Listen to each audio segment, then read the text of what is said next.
Good morning, everyone. How's everybody today? Look at your sunrise now. Aren't the clouds so beautiful? I found us a fun book to read today.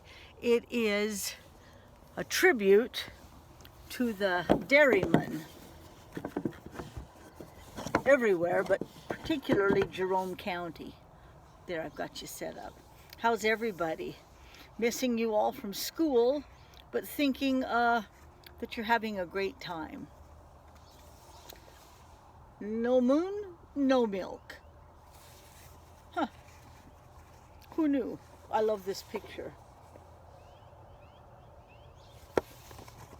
It was written by Chris Babcock, and the illustrations are by Mark Teague. When Rob came to milk his cow one early morning, he found that her udder was dry, but her eyes were wet. "Martha, you're crying. Are you sick?" Rob asked. "Yes, I'm sick of being a cow." "It's eat grass, get milked. Eat grass, get milked," Martha said. She drew in a quivering breath. "I want to do more than cow around in my pasture all my life."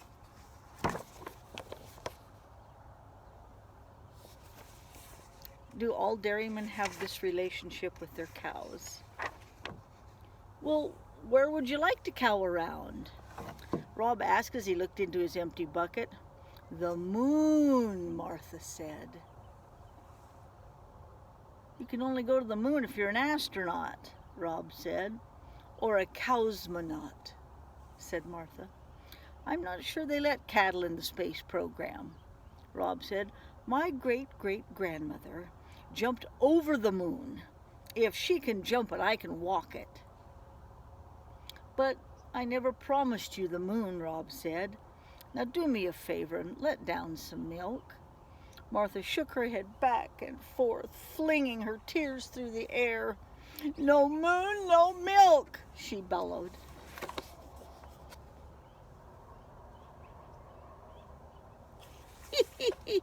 I didn't know cows were so emotional. I knew they were ornery. But Rob knew there was no way to make Martha to the moon. So he took her to the Venice Beach in Southern California instead. "Hang 10, Martha," Rob shouted. "Did you know there's not a drop of water for surfing on the moon?" "Cows don't surf," Martha said. I know, Rob said. "No moon, no milk." "No moon, no milk," Martha confirmed. Look at Martha surfing. Well, sorta. That Rob's a good man, isn't he? But Rob knew there was no way to take Martha to the moon. So he took her to Crater Lake National Park in Oregon instead. "Look, Martha, a real crater," Rob said. "I'll bet craters on the moon are much more mysterious," Martha grumbled. "But Martha, a cow won't fit into a space capsule," Rob cried. "No moon, no milk," she said. "I'm telling you." If you ever see a cow on a bus, know that it is Martha, and she'll be reading a newspaper. Isn't that great? But Rob knew he couldn't take Martha to the moon, so he took her to Radio City Music Hall in New York City. Look on the map and see where Oregon is, and see where New York is, and know how far he's traveled to make Martha happy. "Martha, it's the Rockettes," Rob said. "Rockets? Where are the Rockets?" Martha asked, craning her neck. "No rockets, Martha, Rockettes. And you can bet there's no dancing like that on the moon." "I don't want to dance on the moon, I just want to walk on it," Martha wailed. And she took off down the aisle. "Out the door," she cried. "And if you won't take me to the moon, I'll get there myself." Rob threw up his hands in frustration and ran after his stampeding cow.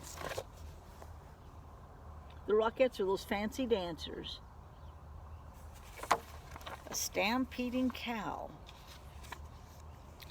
When he saw she was heading for Central Park, he hopped a bus, hoping to head her off uptown.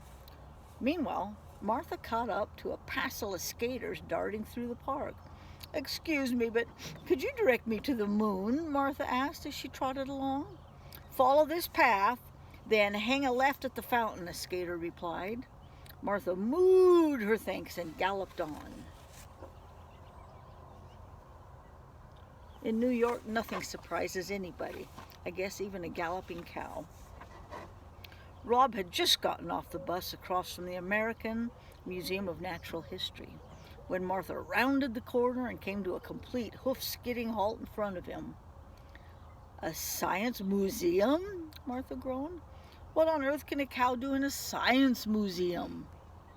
There's a replica of the lunar surface, and you can walk on it, Rob offered. Martha was already across the street and through the front doors of the museum before Rob even finished his sentence. Boy, she wants this bad. Did you ever want something this bad? Restrain that bovine, a guard called as Martha galloped by. I hope this works, Rob said to himself as he borrowed a space helmet from a display case and ran after his cow. The lunar surface. There she goes. She is headed. High adventure. Meanwhile, Martha had lost the guard in the domesticated animal exhibit. I swear I saw a cow run through here, the guard exclaimed to the curious onlookers. Look where Martha has camouflaged herself. Well, she fits right in, doesn't she? Although I've never seen a cow drive a wagon. As soon as the crowd and the guard had disappeared, Martha headed for the moon. Rob was waiting for her there with the space helmet. I pronounced Martha Bovine a true cosmonaut, Rob said as he slipped the helmet on her head. Then Rob unhooked the red rope that hung across the path to the lunar surface and bowed. As Martha put her first hoof on the moon, she said, "One small step for cow, one giant leap for cow kind."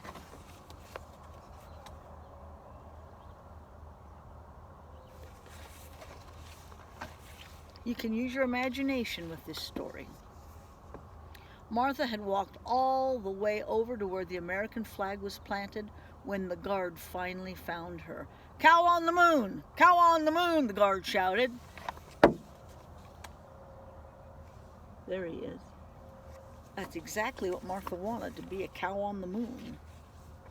"Back to Earth, Martha," Rob yelled, and they both ran through the museum, out the back exit, leaving the breathless guard far behind.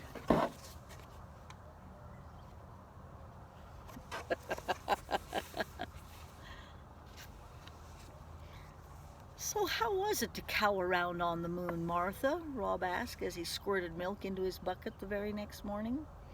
"Oh, it was okay," Martha said. "Okay?" Rob exclaimed. "Just okay?" "Yeah, now I know why my great-great-grandmother didn't stop to cow around up there." "Why?" asked Rob. "There's no grass," Martha said.